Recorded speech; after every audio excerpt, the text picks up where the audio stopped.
The distinctive wail cuts through Pacific air before anything else becomes visible. That unmistakable sound of death approaching from above. February 12, 1943, dawns muggy and oppressive over Henderson Field. Guadalcanal's battered airstrip lies shrouded in morning haze. But something extraordinary is about to shatter the routine of another brutal day in the Solomon Islands campaign. 24 shadows materialize through the tropical mist. Bent wings slice through humid air with predatory precision. These aircraft look nothing like the desperate fighters that have barely survived 18 months of aerial hell. Ground crews stop their work. They stare in amazement. The massive propellers catch early sunlight, four-bladed monsters spinning with incredible power. A marine mechanic drops his wrench. His voice barely rises above a whisper. Sweet Jesus. Look at those things. Major William Gear feels his pulse quicken. The formation of Corsairs rolls past his position. Their inverted gull wings create a silhouette unlike anything seen before in Pacific skies. These are not the outmatched wildcats that have fought desperate holding actions for months.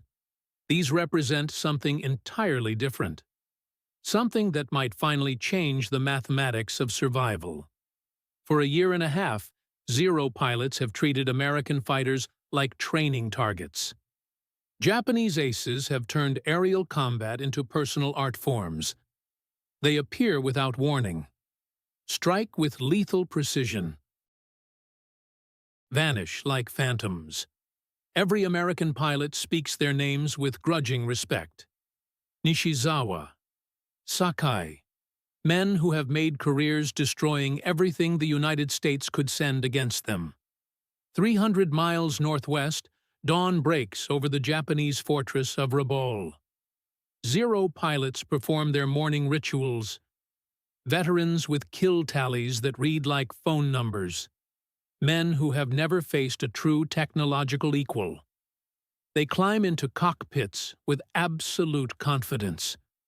Today will be another day of hunting inferior American aircraft. Today will prove once again that Japanese engineering and pilot skill remain unmatched. They have no conception that their world is about to collapse. Corsair engines roar to life across Henderson Field. The sound builds like approaching thunder. 2,400 horses strain against metal and physics. The ground trembles beneath Pratt and Whitney Double Wasp power plants. Gear presses his boots against vibrating steel. The raw energy travels up through his legs, into his chest, past his racing heart. How do you break pilots who have never truly lost? How do you defeat warriors who have turned air superiority into psychological dominance? In 83 days, everything Americans thought they knew about aerial warfare will be rewritten. But first, you must understand what the Zero meant to Pacific combat. This was never simply an airplane. The Mitsubishi A6M represented the physical manifestation of Japanese tactical supremacy. Since Pearl Harbor, American aircrew had learned to recognize that elliptical wing shape with cold dread. The sight meant immediate evasive action, or death. 1,130 horsepower drove the lightweight fighter through impossible maneuvers. It could climb faster than physics should allow, turn tighter than engineering suggested, outrange anything America possessed. Japanese aces had transformed aerial combat into deadly poetry. They struck with grace that bordered on the supernatural. American survivors returned with stories that sounded like fantasy. Marine Captain Marion Carl summed up 18 months of frustration. The Zero fights like it exists in different physical laws. You think you have position. Suddenly, it appears behind you. No warning. No explanation. Henderson Field mathematics were calculated in blood and twisted metal. Wildcats struggled to reach 318 miles per hour.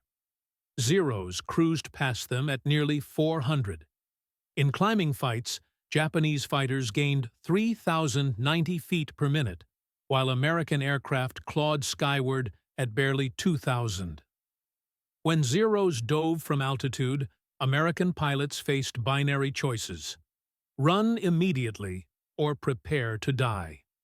The Corsairs, now warming up on Guadalcanal's runway, carried performance specifications that read like science fiction. Top speed exceeded 446 miles per hour. Rate of climb surpassed 4,600 feet per minute. 650 caliber machine guns concentrated devastating firepower. That massive four-bladed propeller represented more than engineering advancement. It symbolized American industrial might finally matching Japanese innovation. February 14th arrived with tropical heat and gathering storm clouds. 12 Corsairs rose from Henderson Field, escorting Army bombers toward Bougainville. What began as routine escort duty transformed into something unprecedented. Japanese fighters appeared in overwhelming numbers. The familiar dance of death began. American pilots prepared for desperate evasive action. Standard procedure demanded immediate withdrawal when facing superior numbers of Zeros. Instead, something impossible happened. The Corsairs climbed to meet the enemy. They matched Zero performance in vertical maneuvers. They absorbed Japanese attacks and responded with crushing firepower. The battle defied every tactical assumption built over 18 months of aerial warfare. An Army P-38 pilot radioed in stunned amazement. One of those bent-winged Marines just stayed with a Zero through complete aerobatics. That cannot happen. Zeros do not get outmaneuvered. Japanese pilots returning to Rabaul carried reports that challenged fundamental beliefs. These new American fighters possessed capabilities that seemed technologically impossible. They climbed like rockets. They dove like thunderbolts. Most disturbing of all, they generated sounds unlike anything heard in aerial combat. A rising, wailing whistle that seemed to emerge from nightmares themselves. Lieutenant Commander Minoru Genda studied intelligence reports with mounting concern. The architect of Pearl Harbor recognized strategic implications beyond mere aircraft performance. For 18 months, Zero pilots had fought with absolute confidence in their technological superiority. That psychological advantage was as valuable as any mechanical specification. Now, for the first time since December 1941, that confidence showed cracks. VMF 124 pilot 2nd Lieutenant Ken Walsh had logged thousands of hours since 1938, but nothing in his experience compared to Corsair power. When you advance that throttle, he remembered years later, 2,400 horses try to tear your aircraft apart. The acceleration defies description.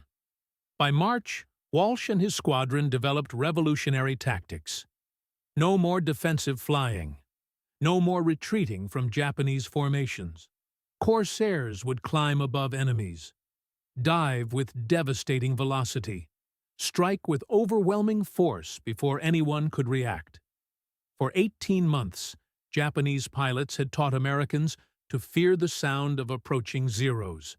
Now, in humid Solomon Islands air, a new kind of terror prepared to descend, one that screamed death from tropical skies with the voice of technological revolution. April 1, 1943, dawned clear and ominous above Russell Islands. Radar operators tracked massive formations approaching from Japanese-controlled territory. 40-plus contacts.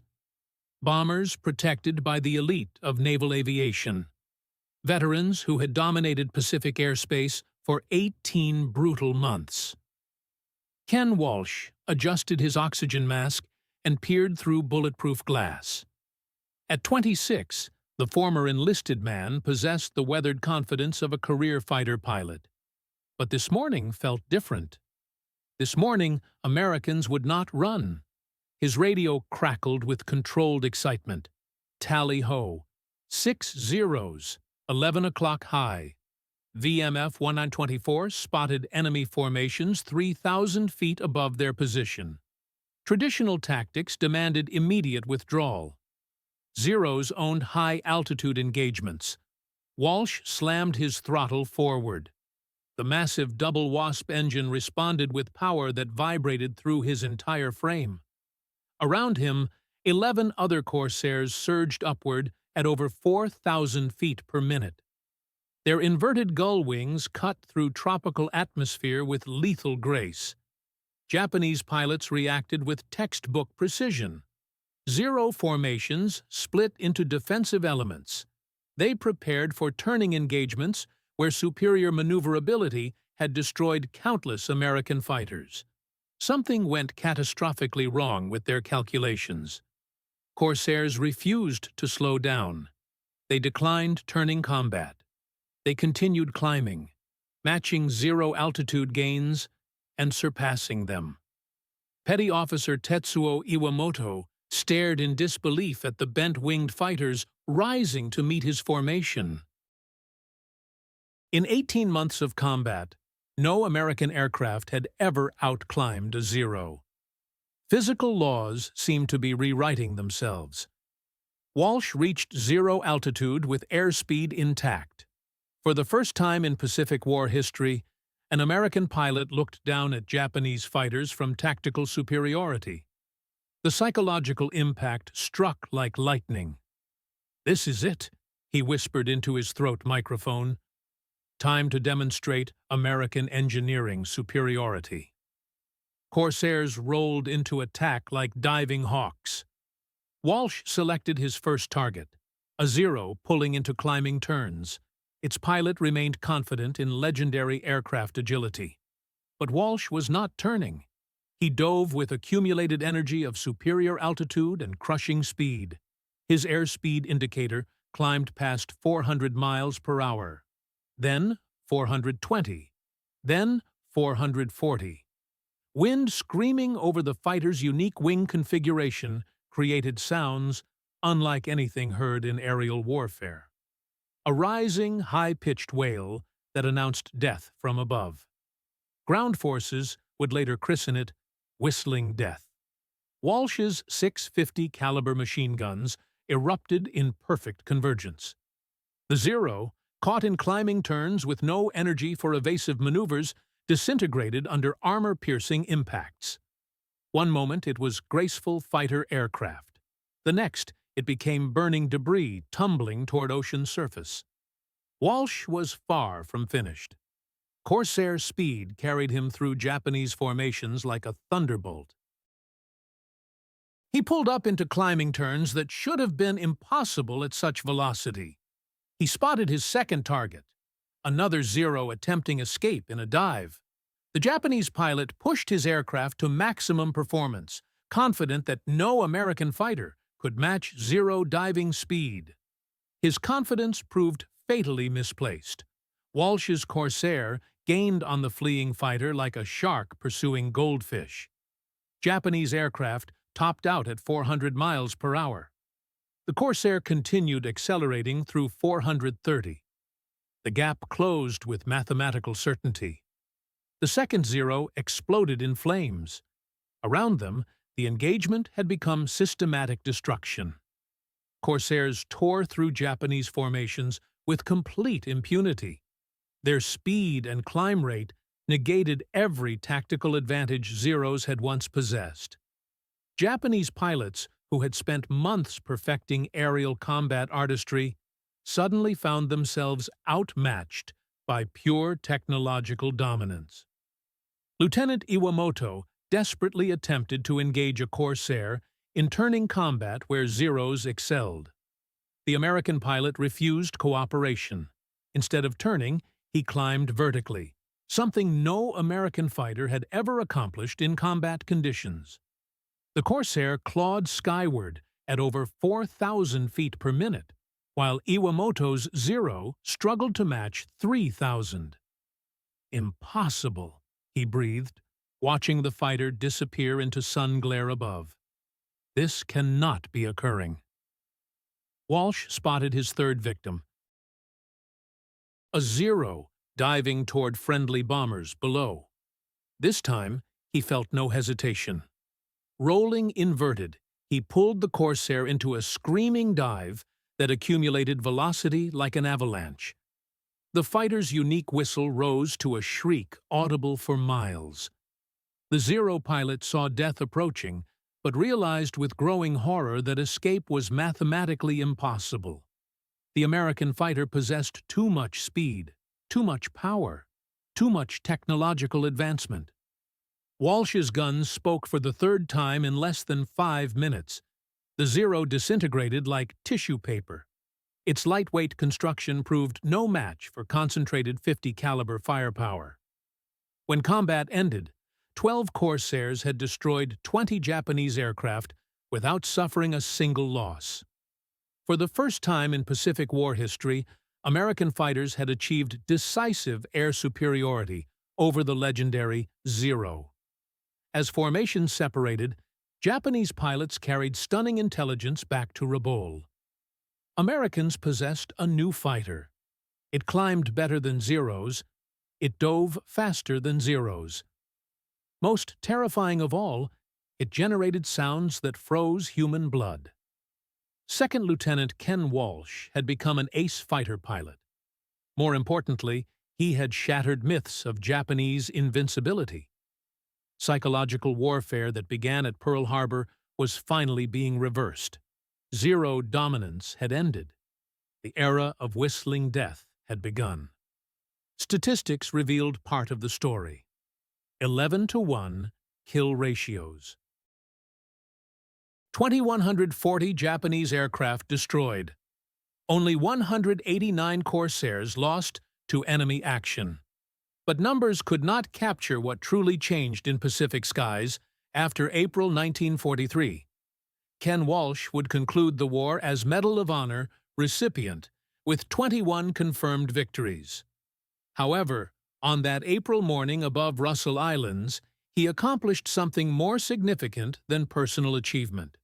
He broke the psychological stranglehold Japanese aviation had maintained over Pacific theater operations. After encountering Corsairs, captured Japanese pilot Saburo Sakai recalled years afterward, "We understood the war had fundamentally changed. We no longer faced inferior aircraft flown by inexperienced aviators.